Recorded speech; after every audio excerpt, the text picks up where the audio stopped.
husband and I had been married for 3 years when we learned that we were going to have our first child. And well, we were both euphoric. And I immediately began to wish for and hope for and yearn for a baby girl. And even though everybody said, you shouldn't want a boy or a girl, you should want a normal, healthy baby. And I did. I wanted a normal, healthy baby girl. And so you can imagine my delight when on August the 11th, 1970, at 11:59 p.m., we heard those beautiful words, well, it's a girl. And we were both just so thrilled. And she was so beautiful. And the doctor looked rather serious and solemn. He stepped over by our bedside and said, well, I guess you know you have a very special baby. And I said, well, I knew that. I didn't expect everybody to agree, but absolutely, she's special. She's wonderful. And he said, I don't think you understand. You see, she's very special because she's very rare. Only 1 in 50,000 babies are born like her, and she's been born with a rare condition, which among other things means that her vision is going to range somewhere between less than normal and blind. After the doctor said that one word, I cried for 2 days when there weren't any visitors in the room and asked one question over and over again, and that was, why? Why, Lord, why did you do this to us? How will we describe this big, wide world to our baby girl if she can't see? And together, I think we came to the conclusion that this was not something God had done to us, but rather something God had done for us. He had blessed us with a very special baby who had begun to teach us before she could even talk. I had been an educator, and so I knew that the first 6 years of life are the most important learning years we ever experience.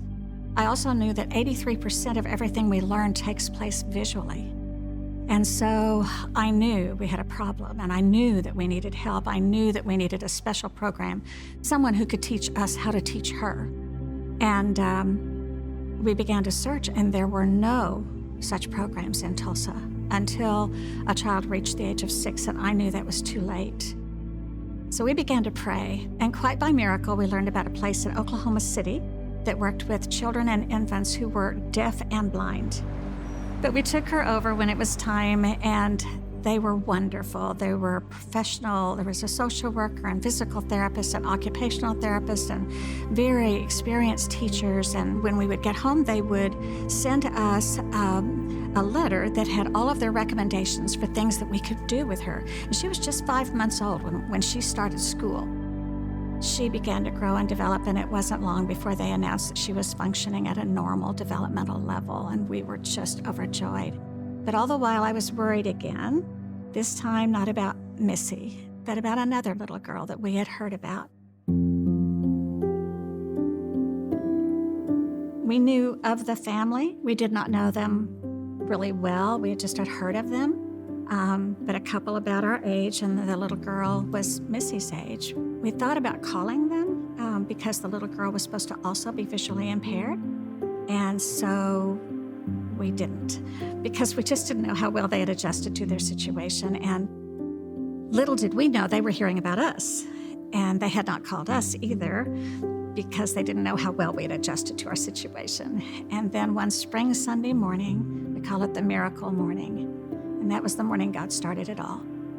We were all ready to go to church, and Phil all of a sudden closed the garage door and said, we can't go. And I said, what do you mean? We're all ready. And it takes a lot to get ready when you have a baby.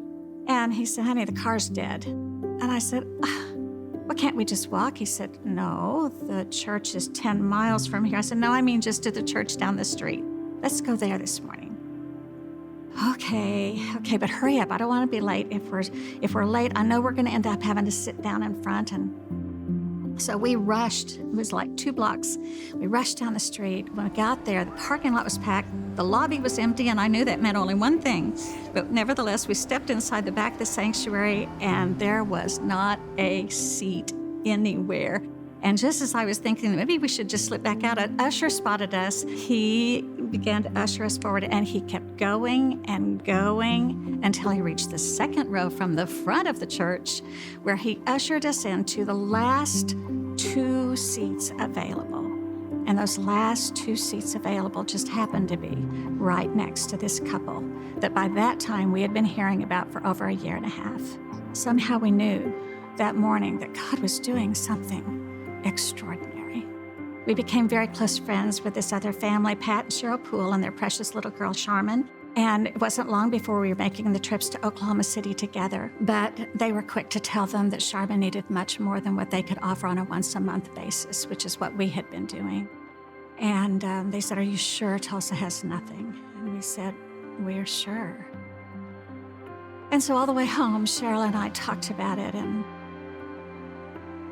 wouldn't it be wonderful if Tulsa could have something like that program in Oklahoma City? And we began to dream.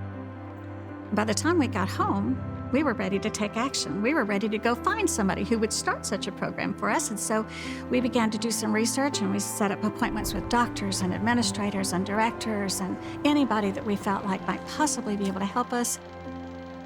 And one by one, the answer was always the same. "I'm sorry, ladies, we don't have the staff. I'm sorry, ladies, we don't have the space. I'm sorry, ladies, we don't have the finances. We're sorry, we can't help you. If you want this school, you're just going to have to build it." I was so irritated with all of them. All the way down the hall, I expressed my irritation. All the way down the sidewalk, I expressed my irritation. We'd been sitting in the car for quite some time, and I was still expressing my irritation when all of a sudden it dawned on me that Cheryl hadn't said a word. In fact, she was sitting there with the most angelic-looking expression on her face. And then it hit me. And I said, "Oh, Cheryl, you're not thinking what I think you're thinking." And she smiled sweetly. I said, "Cheryl, we wouldn't even know where to begin to start a school like that." And she smiled and she said 3 words I'll never forget, "But God does."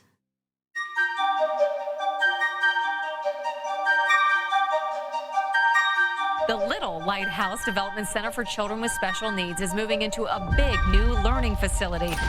40 years ago, it was only a 5-room building. The Little Lighthouse is a tuition-free program offering schooling to children with special needs from birth to 6 years old. The Little Lighthouse currently helps about 100 families in the Tulsa area. Walking into Little Lighthouse is like walking into one of the happiest places in Tulsa. I mean, every day we get to come in and just help these kids be kids. It is called the Little Lighthouse. It provides a wide range of in-depth therapeutic services for preschool children with disabilities.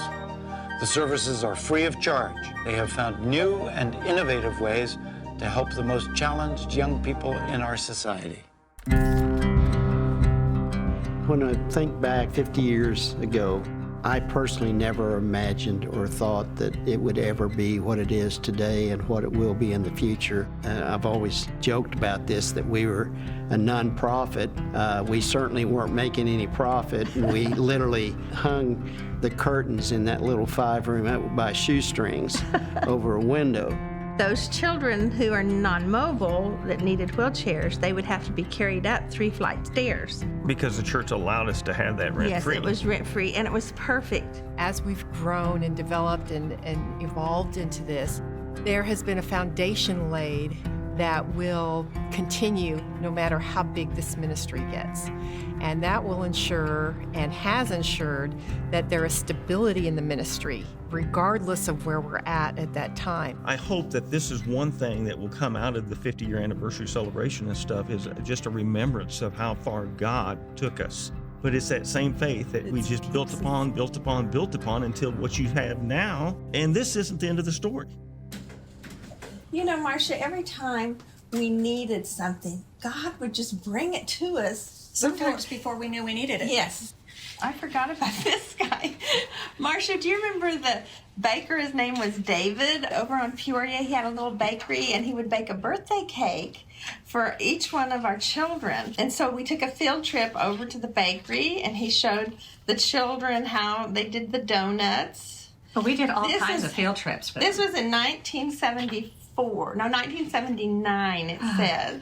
You know, if anybody, I was thinking as I was driving here this morning, if anybody ever questioned the existence of God, the power of God, or the love of God, come to the Little Lighthouse and walk through these hallways and see what God has done, because it is a huge God story. and in every way, shape, or form, whether they're looking at the milestones in the lives of these precious children, or whether they're looking at the courage, the strength, and the perseverance of these amazing parents. Really, if anybody has been my inspiration on this earth, for me, over the 41 years I was here, it would be the parents. They inspire me so much. I'm Tom Barber, and my son Sullivan attended Little Lighthouse from 2005 until 2010. When we were expecting, they gave us the diagnosis and they said, it's going to be horrible. It's going to be terrible. There's going to be so many medical problems. Any dreams that you might have, put them aside because it's not going to happen. And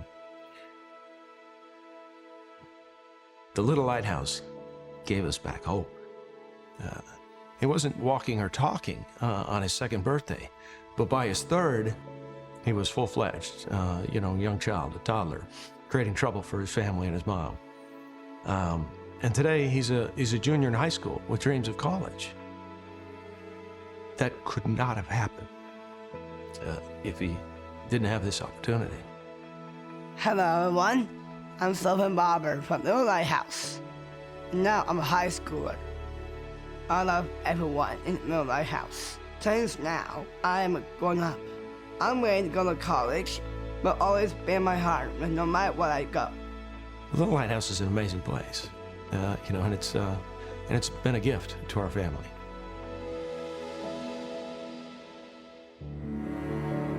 The Little Lighthouse is the purest ministry we've ever known, because the heart of the Lighthouse is the Father's heart, and the dedication to the Word of God, to doing what the Lord wants done. Marcia laid the foundation. Everybody that's ever been affiliated with the Little Lighthouse has been sold out to the Lord. It's His ministry, and that's why so much incredible things are done at the Lighthouse with these children and around the world.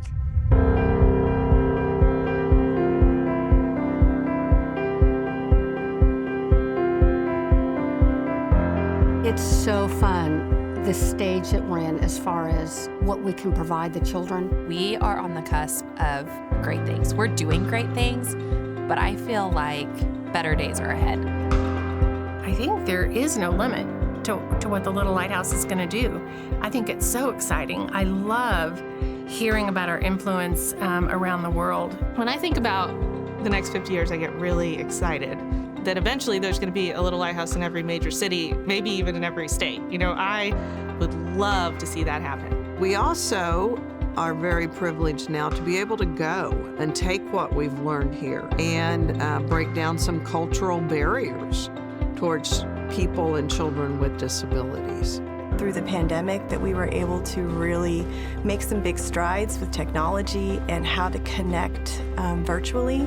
I would love to see those connections grow. Right now we're serving about 116 every day, but if we could serve 200 or 300, have a building that had a capacity of 300 students, that would just be amazing to be able to have that kind of impact in this community. In the next 50 years, the Little Lighthouse could be a name that everybody recognizes, at least in Oklahoma.